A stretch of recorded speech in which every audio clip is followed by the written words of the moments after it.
17. Versículo 17. A palavra assim se expressa: em todo o tempo, ama o amigo, e na angústia nasce o irmão. Em todo tempo ama. Sabe, o Senhor se revela para nós, na sua palavra, como o Deus que ama. O evangelista João, ele vai fazer uma assertiva acerca do Senhor. Eu não sei quanto tempo João caminhou com o Senhor. Eu falo não apenas caminhou no ministério de Jesus, cerca de 3 anos e meio, mas eu falo a sua vida depois, o tempo que ele passou na presença do Senhor depois, a comunhão que ele conservou com o Senhor ao longo de toda uma vida. João, ele vai passar décadas. Ele é o último discípulo a ser recolhido. Ele é aquele que vai viver mais tempo. Ele é aquele que vai vivenciar a igreja mais tempo. Muitos anos vai ficar radicado ali na cidade de Éfeso. E durante todo o tempo, os relatos dos pais da igreja vão revelando um discípulo que ensinava que Deus é amor. E ele fazia notória essa mensagem. E há relatos que declaram que nas suas prédicas ele afirmava: Deus é amor. E isso é suficiente. Saber isso e conhecer isso é suficiente. Deus é amor. João, ele observando o seu relacionamento com Deus, caminhando ele com o Senhor, estando ele tão próximo de Deus, ele vai dizer: Deus é amor. Em todo tempo, vai dizer Provérbios, ama o amigo. Em todo tempo, o amigo vai exalar relacionamento. Em todo tempo, o amigo vai querer estar mais perto, porque quem ama gosta de estar perto. Quem ama gosta de conversar, gosta de dialogar. Quem ama gosta de saber como vai o outro. Quem ama vai na casa do outro. Quem ama liga. Quem ama liga. Sabe, liga, procura saber como está. Quem ama, quando algum evento adverso acontece, se preocupa. Não só se preocupa, mas se coloca ao dispor para ajudar em alguma coisa. Quem ama, quando também acontece algo de bom, quando você está feliz, quando a sua vida vai bem, quando você conquista alguma coisa, quem ama também participa dessa alegria. O amigo, o verdadeiro amigo ama. Em todo tempo, ama o amigo. E aqui a gente vai percebendo algo tremendo e especial, porque Deus vai se revelando na sua palavra como amigo. E o primeiro ser humano que vai conhecer o Senhor e vai ser considerado como amigo do Senhor é o pai da fé. Lá em Gênesis capítulo 19, quando Abraão já vivia separado de seu sobrinho Ló, vivendo Ló nas campinas do Jordão, vivendo Ló em um lugar, a princípio, um lugar aprazível, um lugar de campinas verdejantes, um lugar banhado pelo caudaloso Jordão, um lugar onde haviam confederações de cidades, um lugar muito bom para criar rebanhos, para o pastoreio, um lugar onde Ló se destacava, onde ele viveu e viveu bem, onde ele se tornou inclusive juiz à porta da cidade, onde ele era considerado, onde ele era estimado, mesmo sendo ainda estrangeiro, um lugar onde a sua família foi ficando raízes, mas um lugar onde o povo também era maligno aos olhos do Senhor, onde o povo praticava abominações aos olhos do Senhor. E nesse lugar onde vivia Ló, esse lugar vai estar agora em uma agenda de juízo diante do Senhor, o juiz de toda a terra. Mas antes que Deus executasse a sentença, ele vai fazer-se uma pergunta, quando ele diz: ocultaria eu alguma coisa de Abraão, meu amigo. Olha como Deus via Abraão. Ocultaria eu alguma coisa do meu amigo, sabendo que o meu amigo ficará impactado pelo que vai acontecer nessa região aonde Ló está, aonde estão as cidades de Sodoma, de Gomorra, cidades que a arqueologia já vai encontrando em nossos dias, em uma região que já se verificou ter sido objeto de um cataclisma repentino, algo que estarrecedor iria acontecer, e Ló, que era sobrinho amado de Abraão, e sua família ali estavam. E Deus, ele sabia que Abraão seria impactado, Abraão ficaria angustiado diante daquilo que aconteceria naquela região. E agora o Senhor diz: ocultaria eu do meu amigo aquilo que intento fazer? E o Senhor revela para Abraão os seus planos, porque o amigo é assim, o amigo conta, o amigo revela os seus propósitos, o amigo revela os seus planos, o amigo sabe, se preocupa com o que vai acontecer com o seu amigo. E por isso Deus vai falando para Abraão o que ia acontecer. E Abraão agora se coloca como que advogado, como alguém que intercede diante do Senhor por aquele povo. E ele vai dizendo: Senhor, se lá tiver 50 justos, tu pouparias a cidade por causa dos 50 justos? Pereceria o justo com o injusto? E o Senhor vai dizendo com muita paciência para o seu amigo: Abraão, eu pouparia. E aí então ele argumenta: vai que não tem 50, né? Senhor, se tiver 40 justos, o Senhor pouparia por causa dos 40? E Deus, olhando para o seu amigo, diz: eu pouparia. Ele está atendendo ao argumento do seu amigo. O amigo é assim, é aquele que argumenta, é aquele que tem liberdade, porque Abraão disse: Senhor, tem paciência comigo, mas se não houverem 40, mas houverem 30, o Senhor pouparia por causa dos 30? E o Senhor, com muita paciência, olha para o seu amigo, a quem ele ama, a quem ele tanto considera, e diz: eu pouparia por causa desses 30. E Abraão agora, ainda querendo interceder, ainda querendo argumentar em favor daquele povo, ele diz: Senhor, e se tiverem 20 naquela cidade? O Senhor pouparia aquela região por causa de 20 justos? E o Senhor olha para Abraão e diz: eu pouparia, Abraão, por causa dos 20. Senhor, vai que não tem nem 20. E se tiverem pelo menos 10? Tem paciência comigo, Senhor, porque eu estou argumentando contigo, eu estou, tentando demover o Senhor de fazer algo que a tua justiça já estabeleceu que deve ser feito. E o Senhor olha para Abraão, seu amigo, e não se aborrece com Abraão, mas antes diz para ele: eu pouparia se houvessem os 10. Mas a grande verdade é que naquelas cidades não haviam nem 10 justos. Naquela cidade encontrava-se Ló, e Ló era justo. Encontravam-se suas filhas, as suas 2 filhas, e a sua esposa, 4.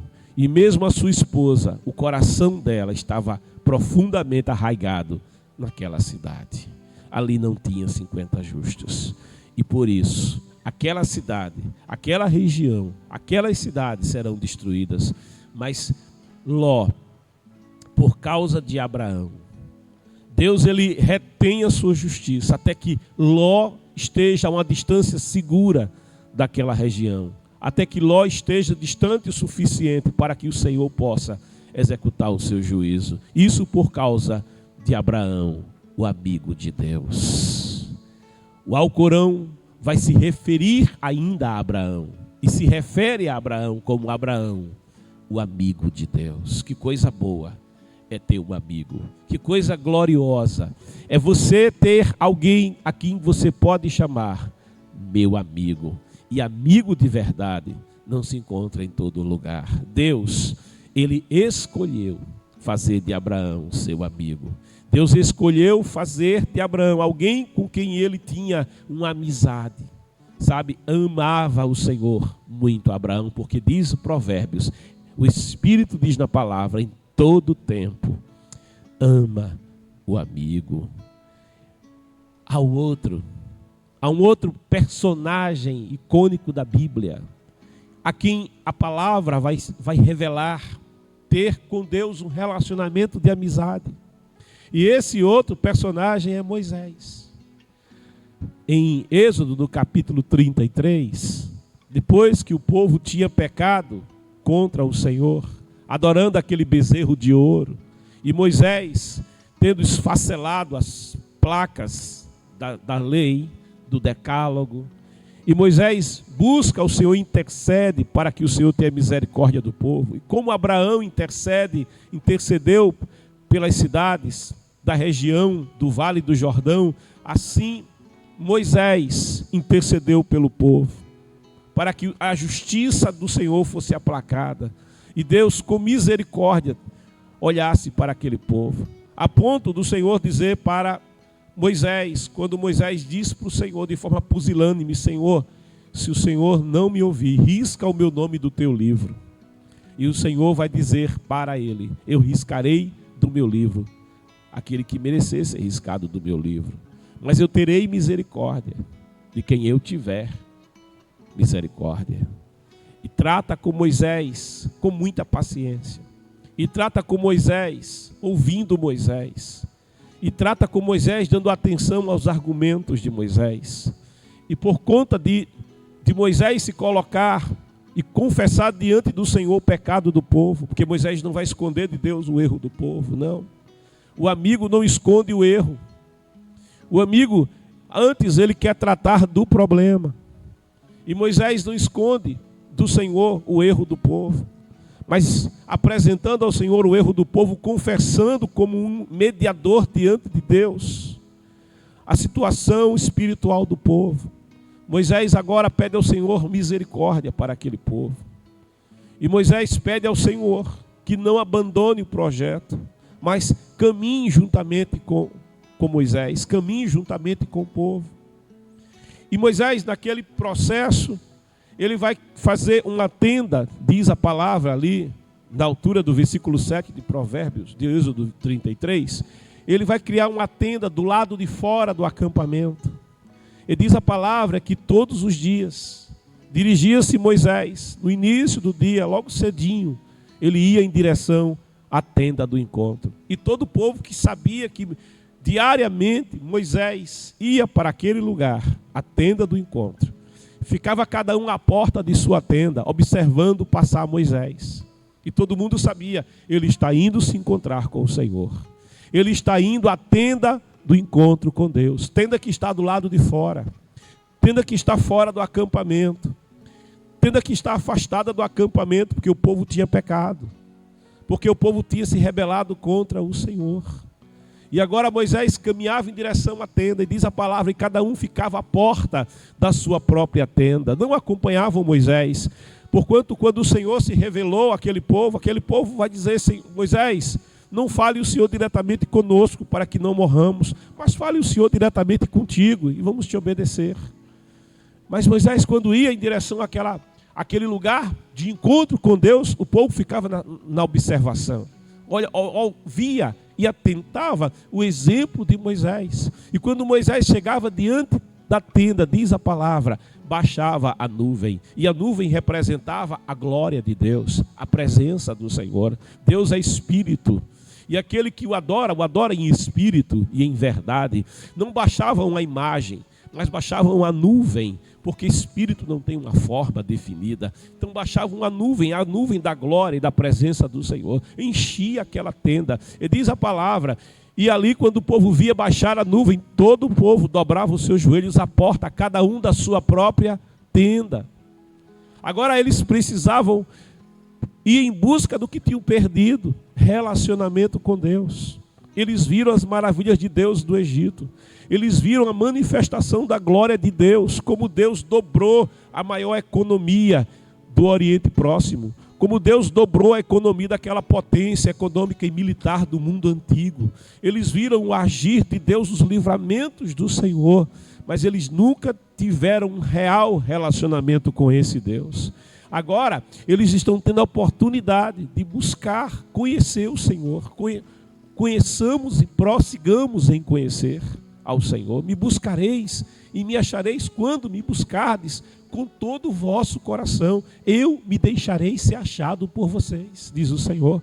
Agora cada um dobrava o joelho na sua própria tenda e buscava a presença do Senhor, e buscava estar próximo de Deus, e buscava começar um relacionamento com Deus. Eles seguiam o exemplo de Moisés, e diz a palavra que o Senhor naquela tenda falava com Moisés, como quem fala com o seu amigo. E o sentido na língua hebraica é que o Senhor inspirava a sua palavra no ser de Moisés. Ele soprava a sua palavra no ser de Moisés. O sentido de falava com Moisés face a face, como quem fala com o seu amigo. Deus conversava com Moisés. Moisés conversava com Deus. Deus ouvia o que Moisés tinha para falar. E Moisés ouvia o que o Senhor tinha para falar.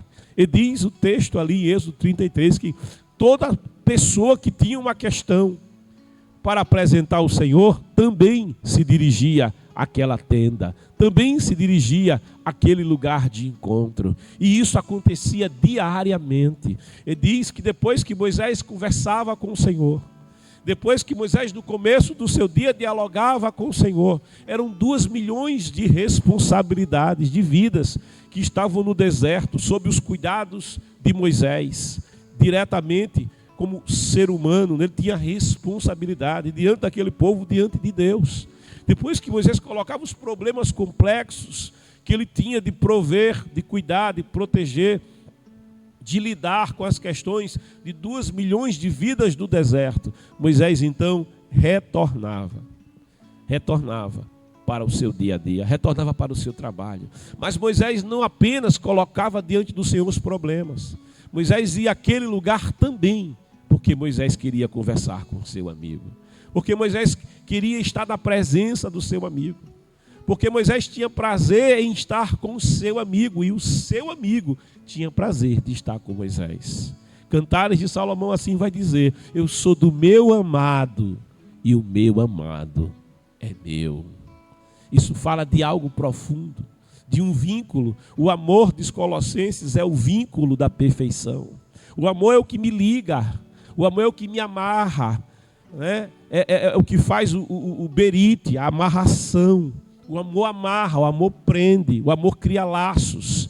Eu vos atraí, diz o Senhor, com laços de amor e com cordas de ternura, falando pela boca do profeta Oséias. Ali Moisés conversava com seu amigo. E ali o povo do Senhor vai aprender a conhecer o Senhor como um Deus que também é seu amigo. Moisés falava com o Senhor, e o Senhor falava com Moisés como quem fala com seu amigo. E na conversa de Moisés ele dizia: Senhor, se o Senhor não for conosco, não nos mande sair daqui. Não mande um anjo no seu lugar. Não mande um representante, por mais ilustre que seja. Não mande um serafim que arde em fogo. Não mande Miguel. Não mande Gabriel. Senhor, não mande nenhum serafim, nenhum querubim, nenhum arcanjo. Não mande nenhum outro mensageiro. Mas somente o Senhor serve.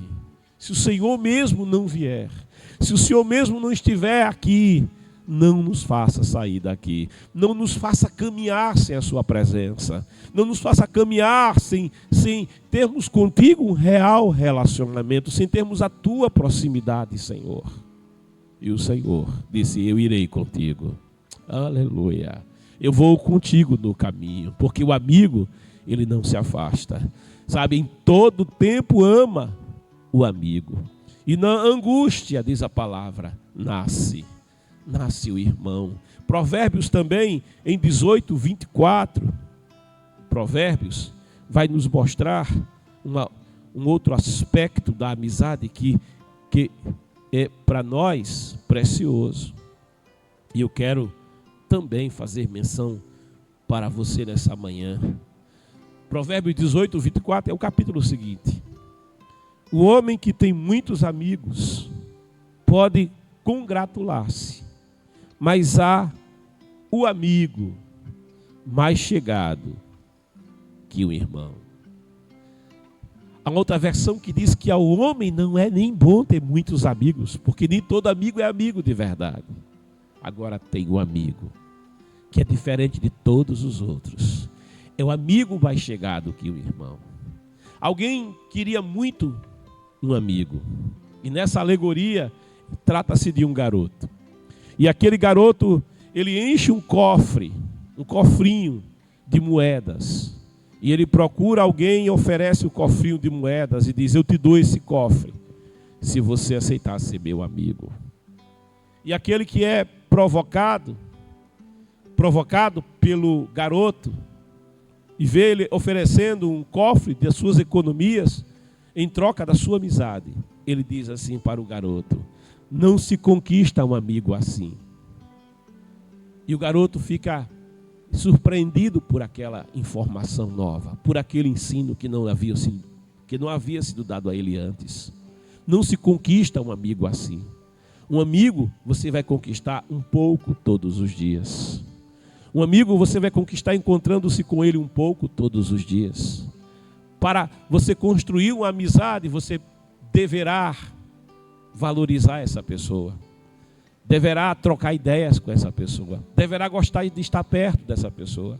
E um pouco a cada dia você vai conhecê-la. E você também será conhecido.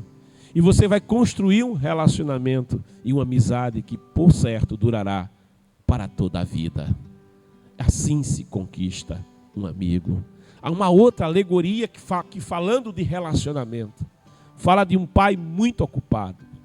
E de um filho que sentia esse pai ausente.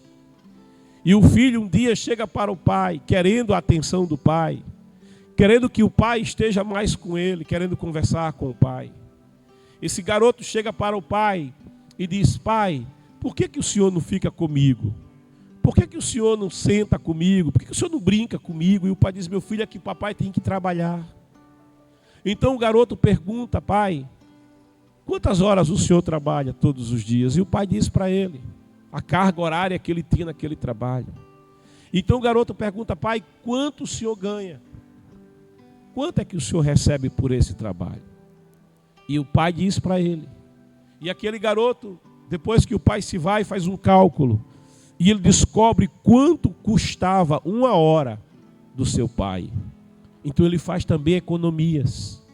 Ele junta num cofrinho, sabe? Vai juntando, vai reunindo tudo que ele pode da sua mesada. E quando finalmente ele tem o valor da hora do pai, ele chega para o pai e diz: pai, está aqui o valor da sua hora, para que o Senhor possa ficar comigo. Aquilo quebra o coração do pai. Sabe? Aquilo quebra o coração do pai. Porque ele percebeu quanta falta o filho sentia dele. Como era importante para o filho a atenção do pai. Como era importante para o filho a presença do pai. O relacionamento com o pai. Ouvir a voz do pai. Ter um tempo com o pai. O Senhor Jesus, ele vai falar de amizade também. No Evangelho de João. E não me espanta que seja logo no Evangelho de João.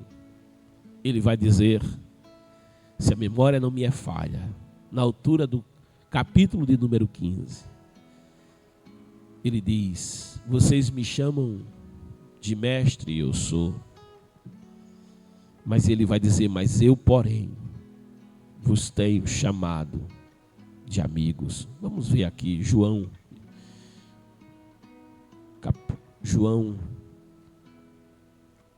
Evangelho do Senhor segundo João, capítulo 14.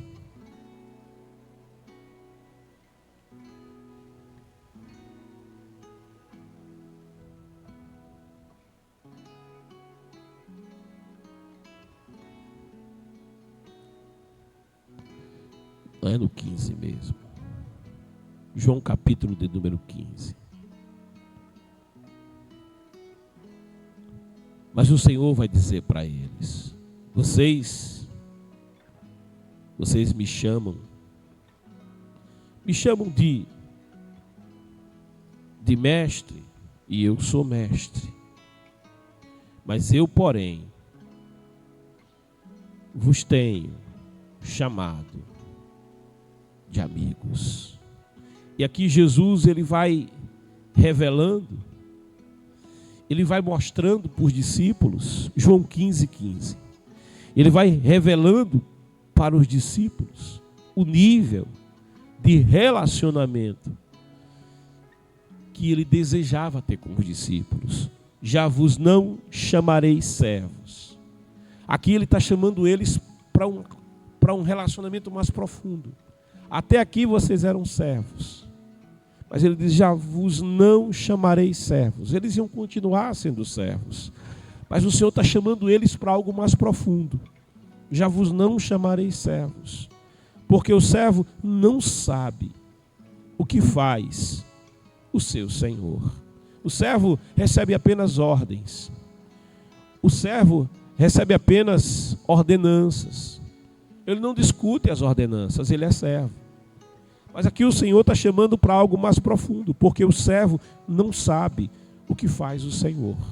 Então ele está dizendo assim, eu vou chamar vocês para um relacionamento no qual vocês vão conhecer o meu pensamento, no qual vocês vão conhecer o meu coração, no qual vocês vão conhecer os meus planos, os meus projetos e os meus propósitos.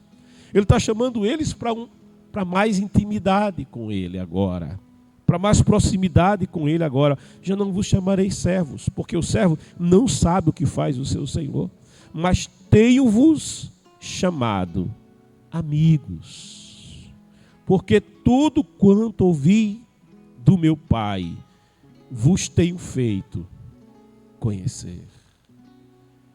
Aqui, Jesus está revelando o amigo mais chegado que o irmão. Ele ainda vai dizer, ninguém tem maior amor do que este, o de dar a própria vida pelos seus amigos. Outra vez, o amigo mais chegado que o irmão vai revelando que ele é o verdadeiro amigo.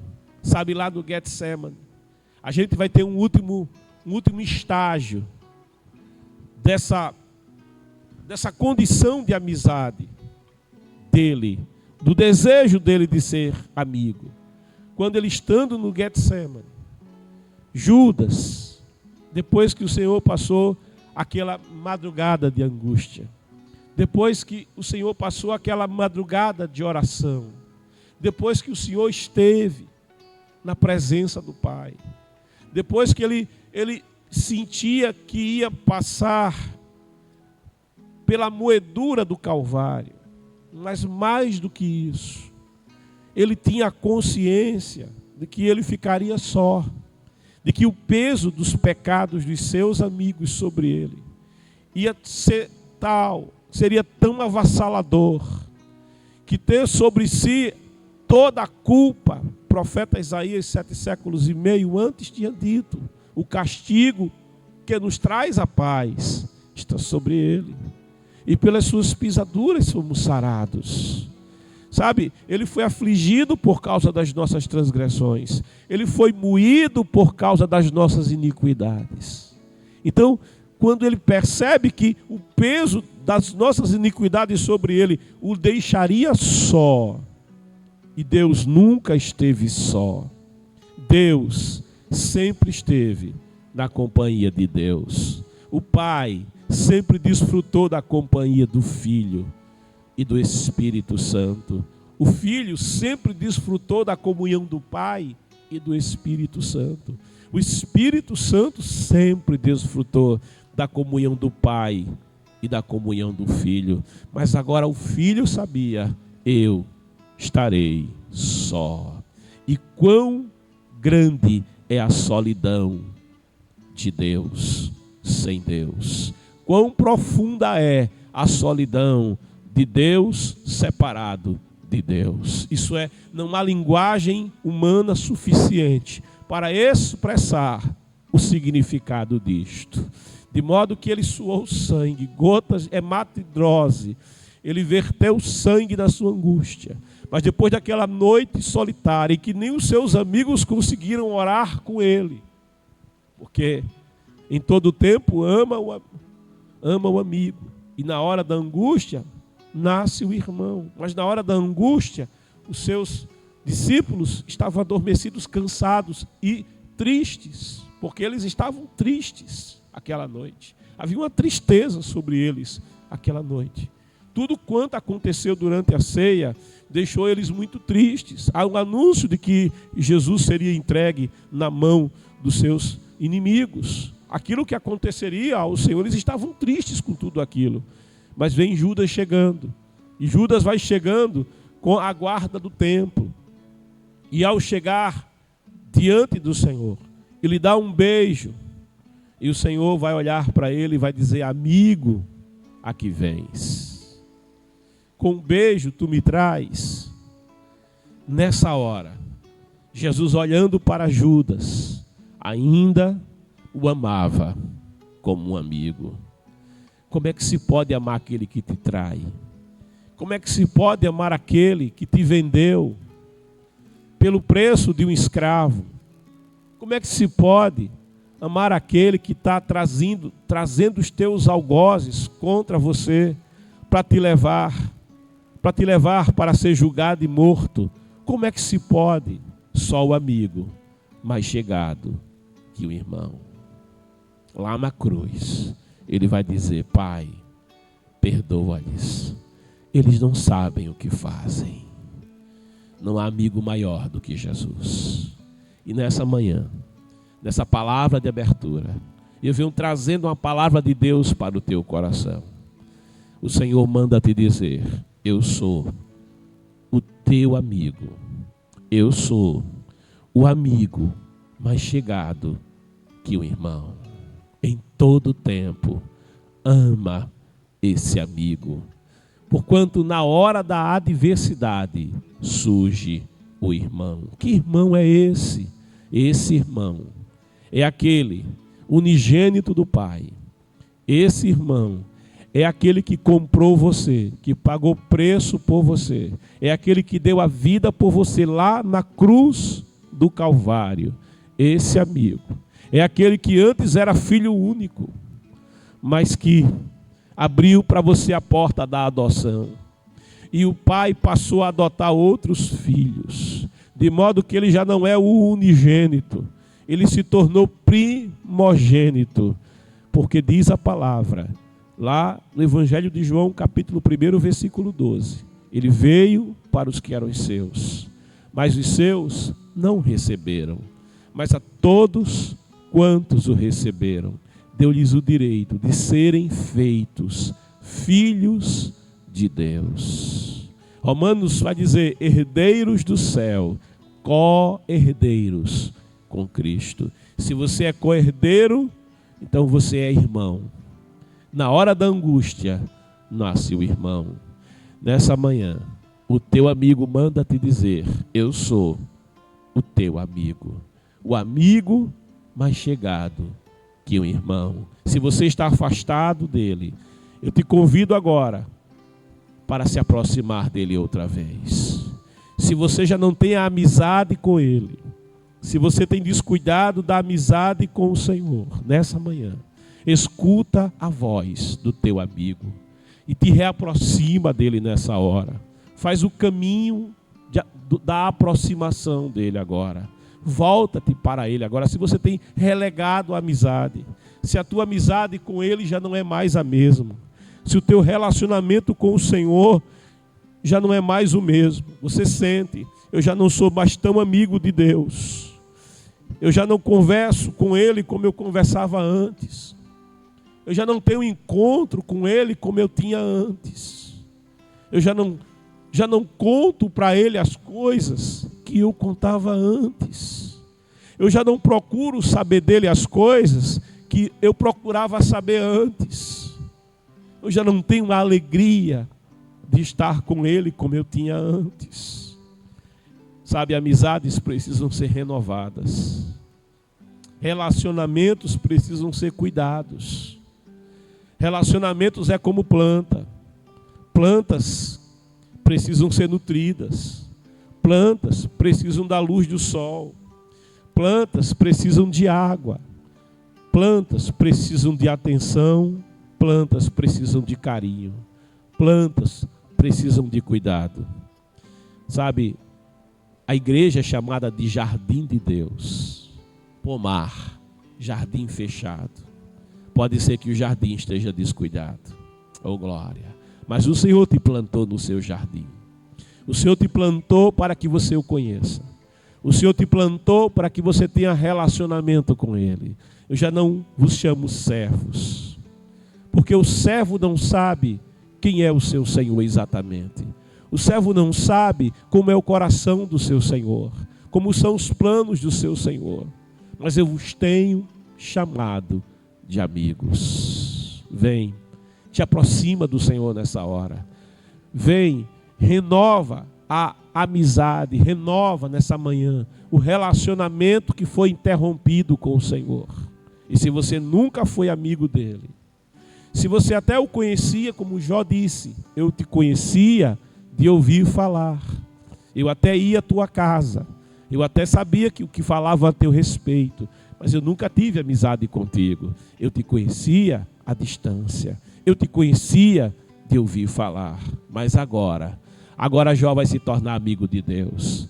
Mas agora os meus olhos te veem, face a face eu falo contigo, como quem fala com meu amigo. É assim que o Senhor quer se relacionar com você, face a face, como quem fala com seu amigo, como eu estou aqui falando com você, e eu não te vejo, mas você me vê. Mas eu te vejo pelo menos pelo chat, né? Face a face. É assim que o Senhor quer se relacionar com você. Eu quero te convidar, você que está afastado, volta para a amizade agora. Escreva aqui no chat. Escreva, diga, eu quero ser amigo de Deus.